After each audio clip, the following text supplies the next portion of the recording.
my name is Olga Van Light, and today I would like to experience this hair towel by Kitsch with you. And yes, it comes with this nice packaging where you can actually keep it nicely.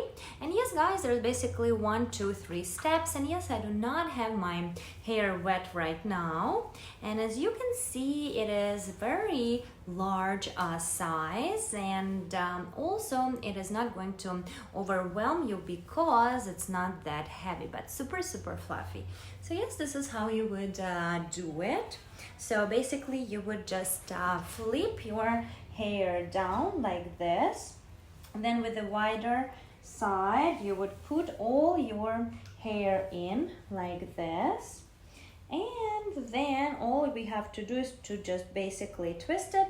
And what's great, there is actually this hook, as you might have noticed, and this hook is going to be hooked on top. And yes, so basically what you do, you just simply twist your hair, and with that strap you actually attach it to your button right there on the back like this.